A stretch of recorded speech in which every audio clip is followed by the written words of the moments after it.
Hi dears, എല്ലാവർക്കും നമ്മുടെ African ചാനലിലേക്ക് സ്വാഗതം. ഇന്ന് നമ്മുടെ ഒരു ചെറിയ ഡേ ഇൻ മൈ ലൈഫാണ്. എല്ലാം ഒന്നുമില്ല, എഴുന്നേറ്റപ്പോൾ ഒരുപാട് ലേറ്റായി. ഇന്ന് ഇച്ചാന് പോകണ്ടായിരുന്നു. അപ്പോൾ അതുകൊണ്ട് ഓർത്ത് വന്നാൽ ഇന്ന് നമ്മുടെ ചെറിയ കുക്കിങ്ങും യാത്രകളും ഒക്കെ ആയിട്ട് നമ്മുടെ ഇന്നത്തെ വീഡിയോ ചെയ്യാമെന്ന് ഓർത്തു. അപ്പോൾ നമ്മുടെ വീഡിയോയിലേക്ക് പോകാം. അപ്പോൾ രാവിലത്തേക്ക് നമ്മൾ ഓട്സാണ് ഉണ്ടാക്കിയത്. ഓട്സാണ് എനിക്ക് വെച്ചാലും കുക്കു സ്നാക്സ് ഒക്കെ കഴിച്ചു. അപ്പോൾ നമുക്ക് ബ്രേക്ക്ഫാസ്റ്റ് ഇന്ന് ഓട്സാണ്. ഹായ്, എന്തുണ്ട്? സുഖമായിട്ടിരിക്കുന്നു അല്ലേ? ഇന്ന് ഇച്ചാന് ലീവാണേ. വളരെ റെയർ ആയിട്ടാണ് ഇടയ്ക്ക് ലീവ് കിട്ടുന്നത്. അപ്പോൾ ആദ്യം നമ്മൾ എന്താണ് ഇട്ടത്? Maggi cube, chicken Maggi cube ഇവിടെയുണ്ട്. ഇവിടെ മിക്കവാറും എല്ലാ ഫുഡിനും അതൊക്കെ ചേർക്കാറുണ്ട്. അപ്പോൾ ചിക്കൻ മാഗി ക്യൂബ് ഇട്ട് ഇനി എന്താ? ജീരകപ്പൊടി. അടുത്തത് ഇതേ ജീരകപ്പൊടി ഇട്ടിട്ടുണ്ട്. അല്പം കുരുമുളക് പൊടി, അല്പം മുളക് പൊടി, കുറച്ച് മതിയേ. നമ്മുടെ ചിക്കൻ കഴുകി വൃത്തിയാക്കി വെച്ചിട്ടുണ്ട്. നേരത്തെ കഴുകി വൃത്തിയാക്കി വെച്ചു. അല്പം മഞ്ഞൾപ്പൊടി, കുറച്ച് സ്പൈസസ് ഒക്കെ ഇനി അതിലിടണം. അപ്പോൾ അതിന് പട്ട, ഗ്രാമ്പൂ അങ്ങനെയുള്ള കുറേ സ്പൈസസ് ഇട്ടാനെടുക്കുക. ഇന്ന് ഞാൻ കംപ്ലീറ്റ് ആയിട്ട് കിച്ചണിൽ നിന്ന് മാറി. നമ്മുടെ ലഞ്ച് ഇന്ന് ഇച്ചാൻ്റെ പ്രിപ്പറേഷനാണ്. പൊടികൾക്കകത്തോട്ട് അല്പം ഉപ്പിട്ടിട്ടുണ്ട്. അല്പം മതി, കാര്യം മാഗി ക്യൂബ് നമ്മൾ ആഡ് ചെയ്യുന്നതുകൊണ്ട് മാഗി ക്യൂബിനൊരു ഉപ്പ് രസമുണ്ട്. ഈ പൊടികളെല്ലാം കൂടെ അല്പം വെള്ളം ഒഴിച്ച് നന്നായിട്ട് കുഴക്കണേ. ഇത് ചിക്കനുള്ള മസാലയല്ലേ? ചിക്കൻ മസാല. ചിക്കൻ നമ്മൾ ഫ്രൈ ചെയ്യുന്നുണ്ട്. ചിക്കൻ ഫ്രൈ മന്തിയുടെ ചിക്കൻ ഫ്രൈ ചെയ്യാനായിട്ടുള്ള മസാലയാണ്. ചിക്കൻ മസാലയ്ക്കകത്തേക്ക് ചേർക്കുകയാണ്. നന്നായിട്ട് മിക്സ് ചെയ്യണേ. ഇന്നെല്ലാവരും ഫുൾ റെസ്റ്റാണ് ഇവിടെ. മസാല എല്ലാം പുരട്ടി റെസ്റ്റ് ചെയ്യാൻ വേണ്ടി വെച്ചിരുന്ന ചിക്കൻ ഇനിയൊന്ന് ഫ്രൈ ചെയ്തെടുക്കണം. ഇന്ന് രാവിലെ നല്ല വെയിലുണ്ട്. സാധാരണ ഇന്നലെയൊക്കെ മൂടിക്കിടക്കുമായിരുന്നേ. ഇന്ന് നല്ല വെയിലുണ്ട്. ഇച്ചാനും കുക്കും കൂടെ പുറത്ത് വരെ ഒന്ന് പോയിരിക്കുക.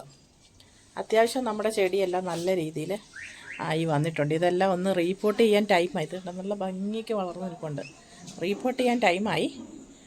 ടൈം കിട്ടിയില്ല, എനിക്ക് ടൈം കിട്ടിയില്ല, അതുകൊണ്ട് ചെയ്യാനും പറ്റിയില്ല. ഇത് നമ്മുടെ നാട്ടിലെ പോലെ ചകിരിച്ചോറോ അങ്ങനെയുള്ള കാര്യങ്ങളൊന്നും ഇവിടെ ഇല്ല. അതുകൊണ്ട് ഇനി എങ്ങനെയാണ് ഇതൊന്ന് പോട്ടി മിക്സ് തയ്യാറാക്കണേന്ന് ഒന്ന് ആലോചിച്ചുകൊണ്ടിരിക്കുക. നമ്മുടെ ക്യാപ്സിക്കം ഒന്ന് ചോപ്പ് ചെയ്തെടുക്കുക. നല്ല അടിപൊളി, നല്ല ഫ്രഷ് ക്യാപ്സിക്കായിരുന്നു കേട്ടോ. നോക്കിക്കേ, ഇത് മതിയോന്ന്. ഷെഫ് ഇച്ചാൻ പറഞ്ഞത് ചെയ്തു കൊടുത്താൽ മതി. സക്സസ്. നന്നായിട്ട് ചോപ്പ് ചെയ്ത് വന്നിട്ടുണ്ട്. അപ്പം നമ്മുടെ ചിക്കനൊക്കെ ഏകദേശം റെഡിയായി വന്നിട്ടുണ്ട്.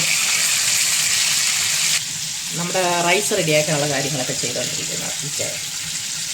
ആദ്യം സൺഫ്ലവർ ഓയിൽ ഒഴിച്ച് ഇനി നമ്മൾ സ്പൈസസ് എല്ലാം കൂടി ഇടുവാണേ. പട്ട, ഏലക്ക, കുരുമുളക്. ചിക്കൻ്റെ ഗ്രേവിക്കകത്ത് പട്ടയൊക്കെ ഇടുന്നുണ്ട്. അത് കാരണം പിന്നെ ഇതിനകത്ത് റൈസിനകത്ത് അധികം ചേർക്കുന്നില്ല. പിന്നെ കുറച്ച് അല്പം ജാതിപത്രി ഞാൻ നാട്ടിൽ നിന്ന് വന്നപ്പോൾ കൊണ്ടുവന്നാണേ. ഇതേ കാണിക്കാം. ജാതിപത്രി കുറേ ഏറെയുണ്ട്. അപ്പോൾ ഒരു ജാതിപത്രി കൊണ്ടിട്ടുണ്ട്. നല്ല സ്മെല്ലായിരിക്കും അപ്പം നമ്മുടെ റൈസിന്.